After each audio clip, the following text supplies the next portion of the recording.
الحمد لله رب العالمين والصلاة والسلام على أشرف المرسلين سيدنا ومولانا محمد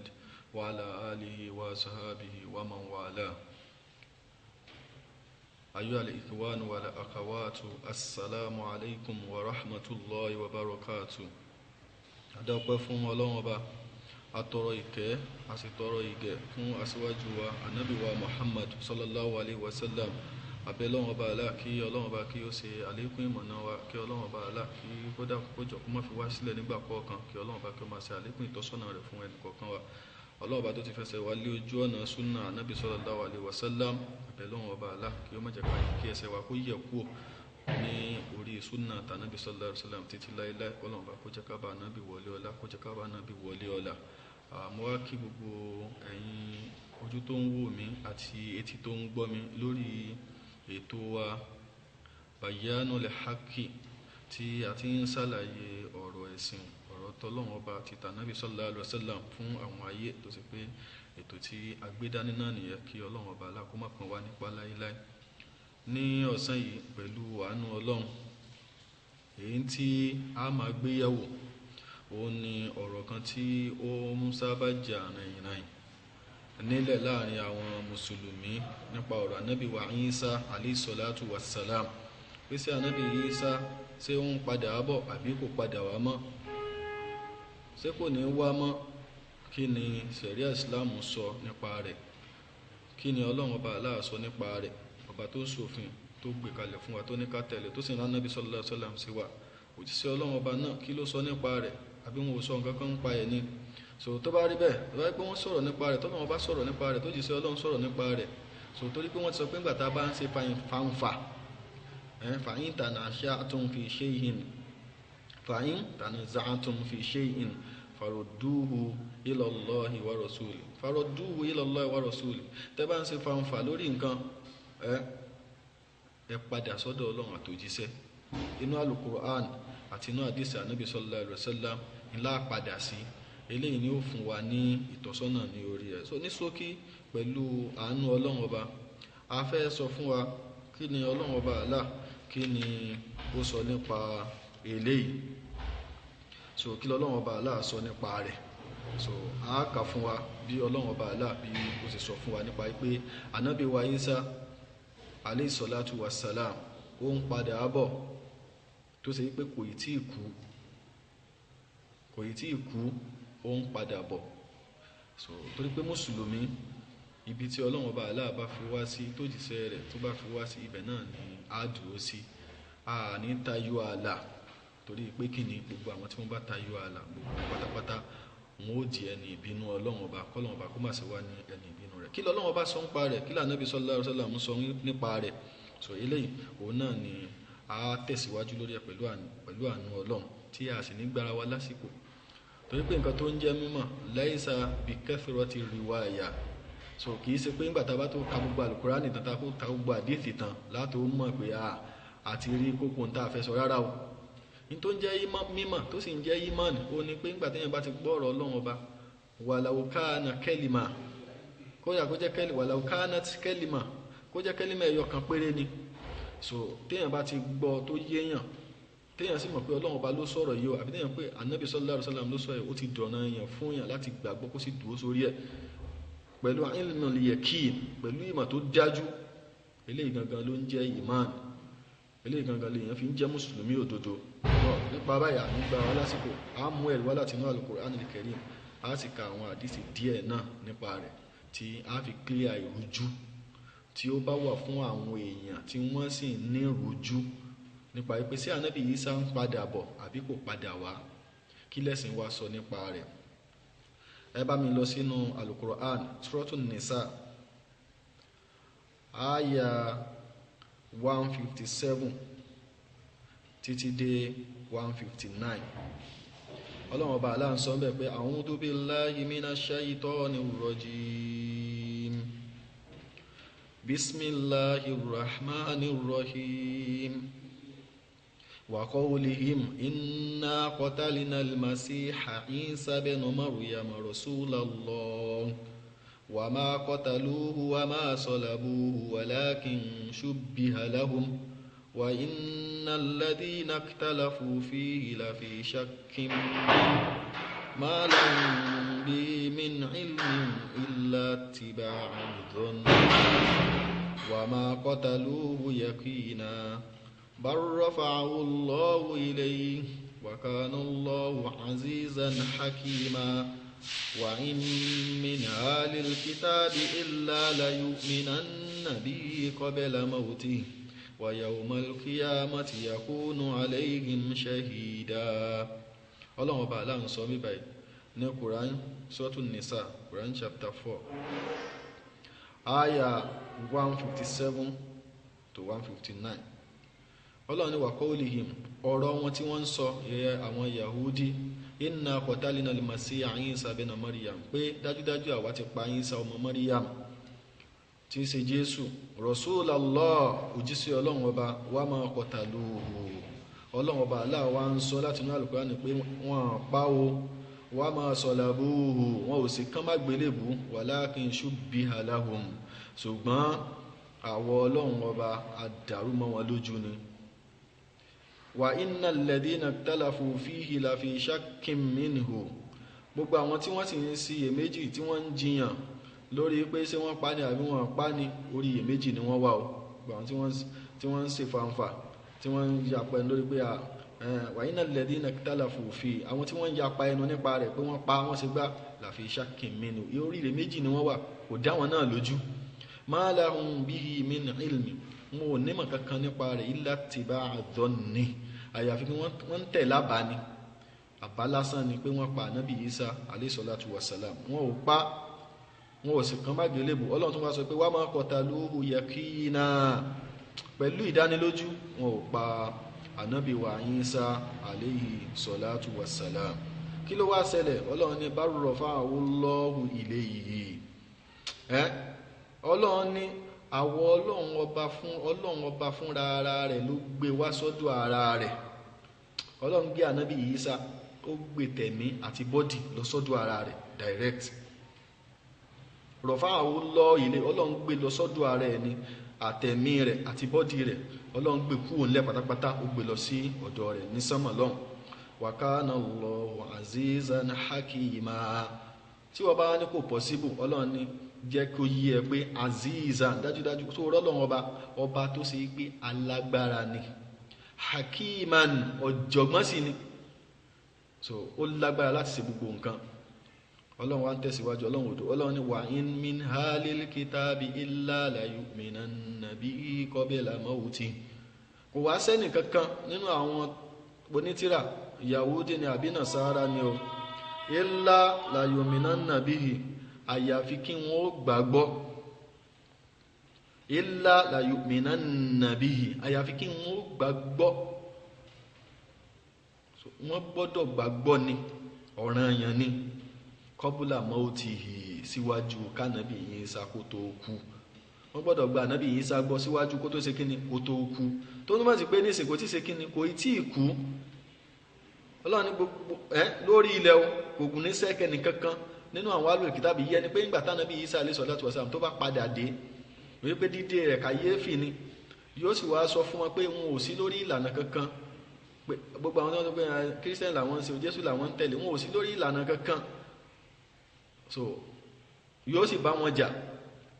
so gbogbo wọn wà rí pé àṣé wrong làwọn ń tẹ̀lé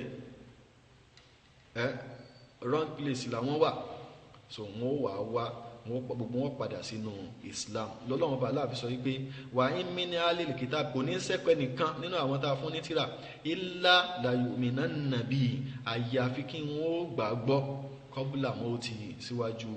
kí ó tó kú àyàfi kí wọ́n gbà Ànábì Ìsá gbọ́ síwájú kó tó kú. Wa yawmal qiyamati yakunu alayhim shahida tó bá dọjọ́ ìgbéǹde alkiyama òun ni ó jẹ́ ẹlẹ́rìí tako àwọn tí wọn ò bá gbàgbọ́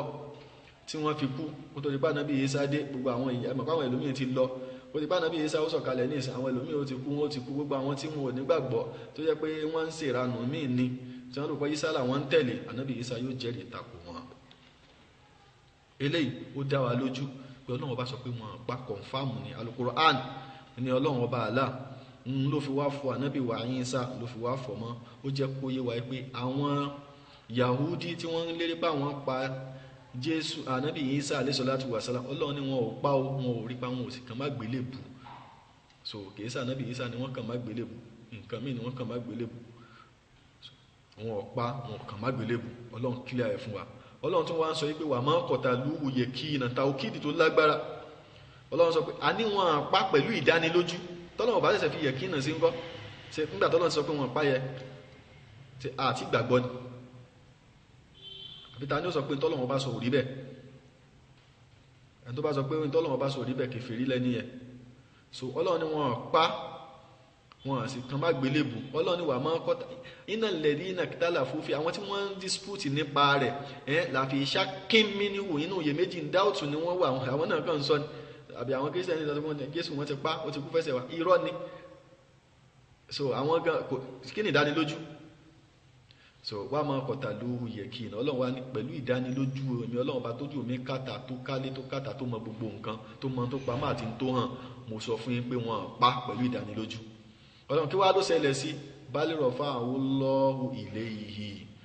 Ọlọ́run ọba gbé lọ sọ́dọ̀ ara rẹ̀ ni, Ọlọ́run ọba fúnra rẹ̀ ló gbé ti bọ́dí àtàrà, Ọlọ́run ọba gbé ànábì Ìsá lọ sí ọ̀dọ̀ ara rẹ̀. So tó ní mọ̀ sí pé wọ́n pa ànábì wa Ìsá, Ọlọ́run gbé lọ sí sánmọ̀ ni. Now eléyìí ní ìmánì mùmínì, gbogbo ìmánì tó bá yè kóró ó ní pé ànábì Ìsá ó sì wà alive, so ó wà láyé o, wọn ò pa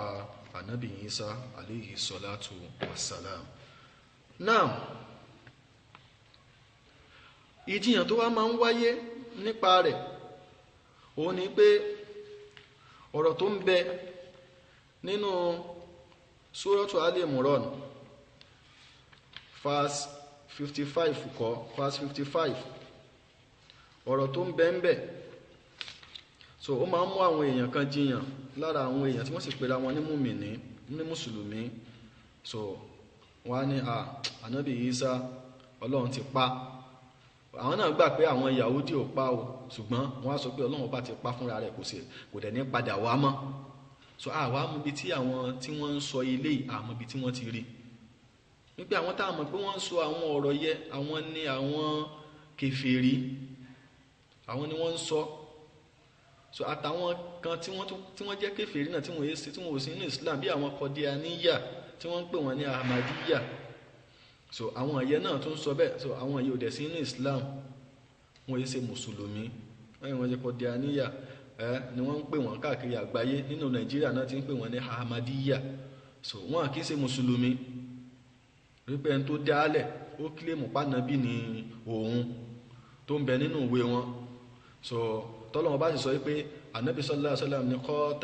khatamun nabiyyin, khatamun nabiyyin ni ànábì sallallahu alaihi wasallam, ànábì mi ò ní wáyé mọ́ lẹ́yìn rẹ̀, táwọn sì sọ pé ànábì mi wà. So níbẹ̀ ni àwọn ti di kèfèrí, àwọn ti jáde kúrò ní Islam pátápátá, àtàwọn kèfèrí mi. Ṣùgbọ́n gbogbo àwọn mùsùlùmí àwọn sálàf tó ti rí kọjá àwọn ẹni síwájú, gbogbo àwọn mùsùlùmí ẹnu wọn kò, ìjìmáwò lè umma ẹnu gbogbo mùsùlùmí kò wípé ànábì Ìsá alayhi salatu wassalam, bóyá Ọlọ́run bá ṣe wí, bánábì sallallahu alaihi wasallam ṣe wí, iná ni ó ń padà bọ̀ nígbẹ̀yìn ayé. Nínú àwọn ìrújú tí àwọn tí wọn gbọ́ Ọlọ́run ọba gbọ́ yìí tí wọ́n máa ń mú wá pé ànábì Ìsá ti wá, ó ti lọ, kò wá mọ́, wá ní ẹ lọ sínú Quran Suratu Ali Imran, Quran chapter 3 verse 55. Wa idh qala Allahu ya Isa inni mutawaffika wa rafi'uka ilayya wa mutahhiruka minal ladhina kafaru wa ja'ilul ladhina ittaba'uka fawqa alladhina kafaru ila yawmil qiyamah thumma ilayya marji'ukum fa ahkum bainakum fima kuntum fihi takhtalifun. Ọ̀rọ̀ yìí nígbàtí Ọlọ́run bá sọ pé idh qala Allahu ya Isa, nígbàtí Ọlọ́run bá sọ pé ìrẹ Isa, ìrẹ ànábì Isa, inni mutawaffika, mutawaffika yẹ ibẹ̀ ni problem wà o. So ibẹ̀ ni problem wà lọ́dọ̀ wọn o, kìí ṣe pé inú Al-Qur'an ni o. Mutawaffika kò sí nǹkan tó dàrú ń bẹ o. So wọ́n ní inni mutawaffika, nígbàtí Ọlọ́run bá sọ pé ìrẹ Isa mutawaffika, èmi Ọlọ́run ọba máa pa ẹ́, wa rafi'uka ilayya, máa sì gbé wá sọ́dọ̀ mi, wa mutahhiruka minal ladina kafaru màá sì fọ̀ ẹ́ mọ́ kúrò lọ́dọ̀ àwọn kèfèrí waja'ilul ladina taba'uka fawqa alladina kafaru màá sì sọ àwọn tí wọ́n bá tẹ̀lé ẹ màá gbé wọn lékè àwọn kèfèrí ila yawmil qiyamah títí dọjọ́ gbèǹde al-qiyamah thumma ilayya marji'ukum lẹ́yìn wá gbà náà ọ̀dọ̀ mi Ọlọ́run ọba lẹ́ padà sí ọ̀dọ̀ mi ní bùsẹ́rí sí yín fahkumu bainakum màá wá dájọ́ láàrin yín fima kuntum fihi takhtalifun níbi àwọn nǹkan tí ẹ̀ ń ṣe ìyapa ẹnu lé lórí. Náà níbi àyà yìí òun ni wọ́n ti wá máa ń wá lò pé ànábì Ìsá ti kú náà gbọ́n nǹkan tó Ọlọ́run ọba sọ ni Ọlọ́run ọba ní inni mutawaffika èmi Ọlọ́run ọba ó pa ẹ́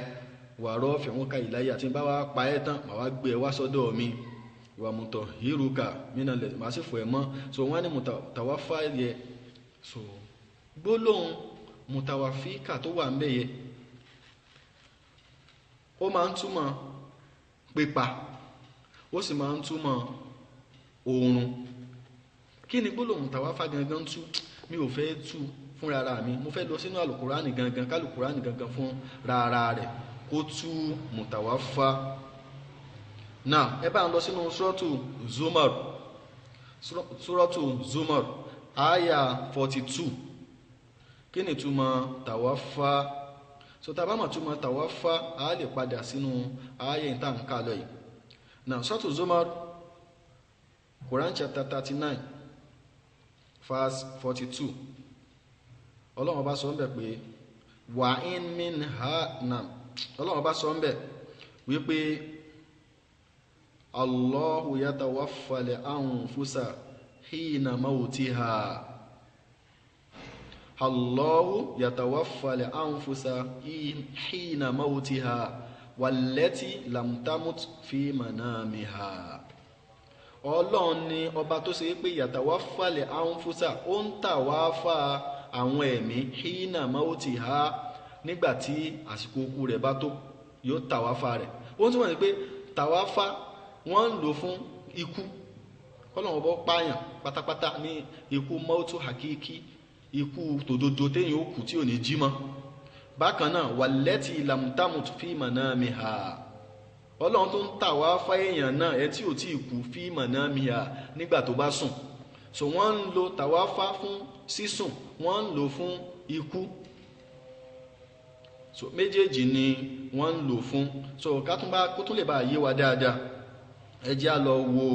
inú Suratul An'am aya 60 Ọlọ́run ọba sọ ń bẹ̀ pé wa huwa alladhi yatawaffakum bil-layli Ọlọ́run ọba lẹ́nu tó ṣe pé ó máa ń tàwáfà yín lóru Ọlọ́run lọ́ba tó ṣe pé ó máa ń tàwáfà yín lóru ìyẹn ni pé ọba tó máa ń kùn yín lóorun lóru yunawwimukum huwa alladhi yunawwimukum bil-layl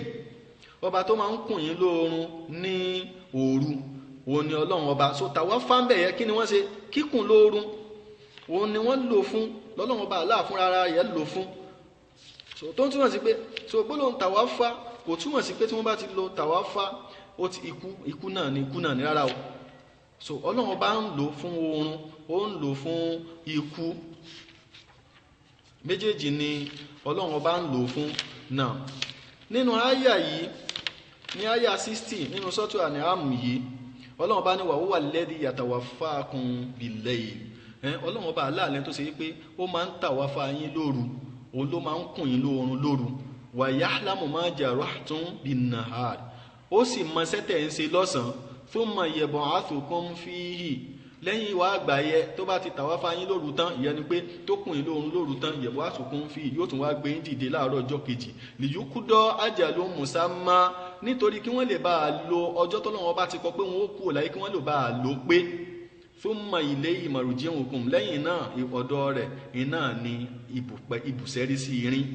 sí yín ibi tẹ́ padà sí thumma yunabbi'ukum bima kuntum ta'malun yẹn náà yóò fún yín nírò ìtẹ́ bá ṣe so a rí pé ń bẹ̀yẹ nísìn tàwáfà kíkùn lóorun ni lọ́lọ́run bá lò fún tó túmọ̀ sí pé so kò túmọ̀ sí pé nígbà tọ́lọ́run bá ti lo tàwáfà so dandan ó ti pa ẹni yẹni Ọlọ́run bá láti ó ní alukur'an iná ni ó lò ní gbogbo àwọn àyè láti pé gbogbo àyè tí mo ti lò yìí ẹnìkan ò lè lò kó lọ tú sí ikú níbẹ̀ yẹ torí pé oorun ni Ọlọ́run Ọba Allah ni ó sọ ń bẹ̀ yẹ so tọ́lọ́run Ọba Allah wá sọ pé ní mutawafika ká wá sọ pé tọ́ a wá tú sí pé pípa náà a jẹ́ pé dákàlẹ̀ mọ́tú láìsá bí mọ́tí ní àkìkí yìí iye kìí ṣe ikú gan torí pé òjíṣẹ́ Ọlọ́run sallallahu alaihi wasallam ó ní tá bá jí láàárọ̀ ká sọ wípé alhamdulillahi alladhi ahyana ba'da ma amatana wa ilayhi nushur a dúpẹ́ fún Ọlọ́run ọba tó jí wa ba'da ma amatana lẹ́yìn wá àgbà tó ti pa wá wa ilayhi nushur ọ̀dọ̀ ẹ̀ náà látún padà sí dákòójọ sí so tó bá rí bẹ́ẹ̀ so mọ́tù gangan la tún lò yẹ tàtún tí wọ́n tún lò fún oorun yẹ tó ń túmọ̀ sí pé so ikú tí àbá tí bá ti ẹ̀wá sọ pé mọ́tù náà ni mutawafika tó wà níbí ká sọ pé a tú sí pé Ọlọ́run ọba pa á túmọ̀ sí pé ikú tẹ̀ ń sọ bẹ́ẹ̀ kìí ṣe mọ́tún hakiki kìí ṣe ikú gangan so kìí ṣe ikú gangan because ikú gangan tó ṣe pé èèyàn ò ní jí mọ́ nìyẹn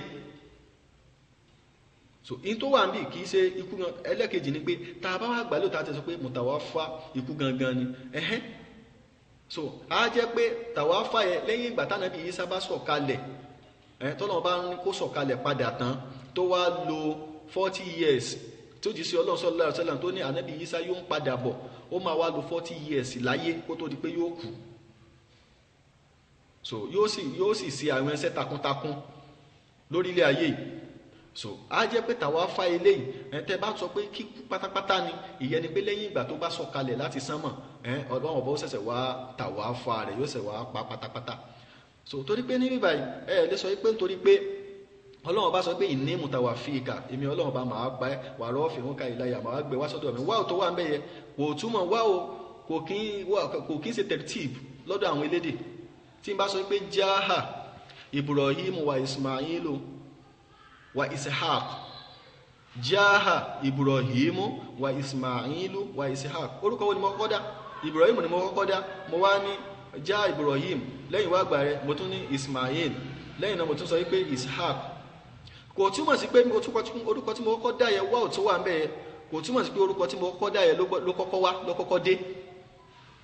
so ó lè jẹ́ Ishaq tí mo dá gbẹ̀yìn ní ló dé torí pé kì í ṣe tertib aliwawu la tufidu tertib inda àwọn làmọ ìlú gbọ so wáò kò túmọ̀ tertib lọ́dọ̀ àwọn àfa elédè so wáò kò túmọ̀ tertib so ìyẹn tí wọ́n kọ́kọ́ sọ ó lè ṣẹlẹ̀ nígbẹ̀yìn ìyẹn tí wọ́n sọ nígbẹ̀yìn ó lè ṣẹlẹ̀ ní àárín so kò túmọ̀ tertib ní tó máa ń túmọ̀ tertib ní thumma so ní ló máa ń túmọ̀ tertib tó wáyé pé ńgbà tọ́lọ́run bá sọ̀rọ̀ tán bẹ́ẹ̀ ó wá sọ pé Ọlọ́run wá sọ pé rẹ̀ Ìsá inni mutawafika èmi Ọlọ́run ọba máa pa ẹ́ thumma rafi'uka ilayya a sọ pé rọ́rọ̀ sọ ṣùgbọ́n gbogbo eléyìí so mutawafa tẹ́ bá sọ pé ikú laysa bi hakik torí pé ànábì Ìsá ń padà bọ̀ pẹ̀lú nǹkan tọ́lọ́run ọba Allah sọ nínú Al-Qur'an ó jẹ́ kó yé wa pé ànábì Ìsá ó ń padà bọ̀ náà nínú àwọn delil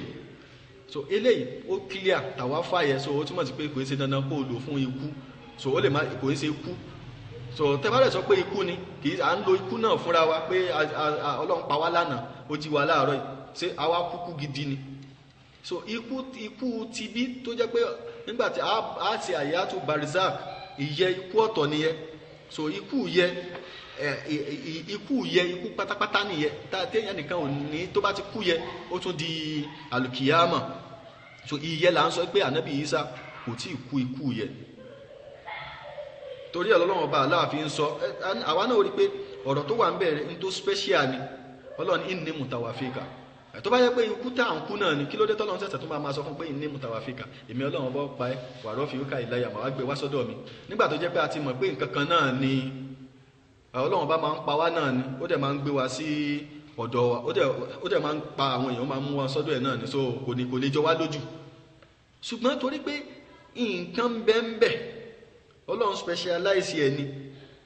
a rí pé bọ́dí àtara ni ẹ sọ fún mi ta ni Ọlọ́run wá pa pẹ̀lú bọ́dí àtara tó wá gbé lọ pẹ̀lú bọ́dí àtara so bọ́dí àtara òun lọ́lọ́run bá ń sọ fún ànábì Ìsá yìí. So ọlọ́run bá dẹ̀ gbé ànábì Ìsá ti bọ́dì tara ni, ṣùgbọ́n ọlọ́run bá kún lóorun nítorí pé nsìn kéèyàn tó gbéyàn gòkè sánmọ̀ lọ kéèyàn tó gòkè sánmọ̀ lọ kó tó tó a rí pé yóò sùn, ọlọ́run kún lóorun. So ìní ìtumọ̀ ibẹ̀ yẹ pẹ̀lú àwọn ẹ̀rí tí ó dájú náà. Ní tí mo wá fẹ́ fi parí ẹ̀ òun ni ọ̀rọ̀ tọ́lọ́run bá wá sọ nípa ànábì Ìsá. Tẹ́ bá wá sọ pé ànábì Ìsá ti kú tọ̀, ẹ bá ń ká lọ sínú Al-Qur'ani ń gbà yẹ o, torí pé ọlọ́run bá sọ pé kò tí ì kú nínú Al-Qur'ani. Níbo lọ́lọ́run bá ti sọ pé kò tí ì kú? òun ni ibi tí ọlọ́run bá ti ń sọ nínú Suratu Ali Imran, tọ́lọ́run bá sọ pé ànábì Ìsá pé wa yukallimu nnasa fil mahdi, ànábì Ìsá yóò bá àwọn èèyàn sọ̀rọ̀ fil mahdi nígbà tó wà lórí ìtẹ́, wa kahlan àti nígbà tó bá dàgbà tó darúgbó. Ẹ lọ bèèrè kahal, ẹni tó ti kúrò lọ́dọ̀ tí kìí sọ̀dọ̀ mọ́, irun funfun tí ń yọ lórí ẹ̀ tó ti dàgbà, òun ni ó ń jẹ́ kahal. Wa minas solihin, ànábì Ìsá yóò máa bẹ nínú àwọn ẹni rere. So ọlọ́run bá sọ ń bẹ̀ nínú Suratu Ali Imran ayah 46 pé yukallimu nnasa fil mahdi wa kahlan, yóò máa bá àwọn èèyàn sọ̀rọ̀ nígbà tó wà lórí ìtẹ́. alẹ́ tí kò ti bá àwọn èèyàn sọ̀rọ̀ nígbà tó wà lórí ìtẹ́, nígbà tí ànábì wa ìyá wa Maryam tó gbé lọ, so nígbà tó gbé lọ sí ọ̀dọ̀ àwọn èèyàn rẹ̀, láti pé ànábì Ìsá sọ̀rọ̀ pé inni abudullah ataniyal kitab wa ja'alani nabiyyan wa ja'alani mubarakan aynama kuntu wa awsani bis salati waz zakati ma dumtu hayya. So pé ànábì Ìsá sọ̀rọ̀ pé ọlọ́run ọba inni abudullah, ẹrú ọlọ́run ọba ni mí o, ataniyal kitaba, ọlọ́run bá fún wa ní, ó fún mi ní tírà, wa ja'alani nabiyyan, ó sì ṣe mí lánàbí, wa ja'alani mubarakan aynama kuntu, ó sì ṣe mí lóníbùkún ní gbogbo bíkíbi tí ń bá wà, wa awsani bis salati waz zakat, ọlọ́run ti pa mí láṣẹ kí n máa kírun kí n máa yọ zaka. So a rí pé ń bẹ̀yẹ àti rí pé ó sọ̀rọ̀ nígbà tó wà lórí ìtẹ́, ọlọ́run wá tún nígbà tó bá tún darúgbó náà. So ìyẹn túmọ̀ sí pé nígbà tó bá sọ̀kalẹ̀ tó pé gbogbo wa la mọ̀ pé kò tí ì darúgbó tó fi kú. 30 years lànàbì Ìsá bẹ̀rẹ̀ mẹ́sì, 33 years ló fi jíṣẹ́, 33 years lànàbì Ìsá lọ pé tí ìdé stage ọ̀dọ́. So ipò ọ̀dọ́ ni ó dìgbà wá wọ 40 years ọ̀dọ́ ṣẹ̀ṣẹ̀ bẹ̀rẹ̀. So tàbí sọ pé káàlán, so eléyìí ó dìgbà téèyàn bá dàgbà tó ti kú òní tí kìí sọ̀dọ̀ mọ́ pátápátá, tó ti dàgbà, tó ti nírun, tó ti bewú, wo ló ń jẹ́ káàlù. Ọlọ́run wa ni yóò tún bá àwọn èèyàn sọ̀rọ̀, yóò ṣe dáwà fáwọn èèyàn. Ìyẹn ni tó ń padà bọ̀ wá ṣe nígbàtí ànábì Ìsá tí ó bá padà dé. So Ọlọ́run sì tún padà sọ nínú Suratul Maida, tá a bá lọ wo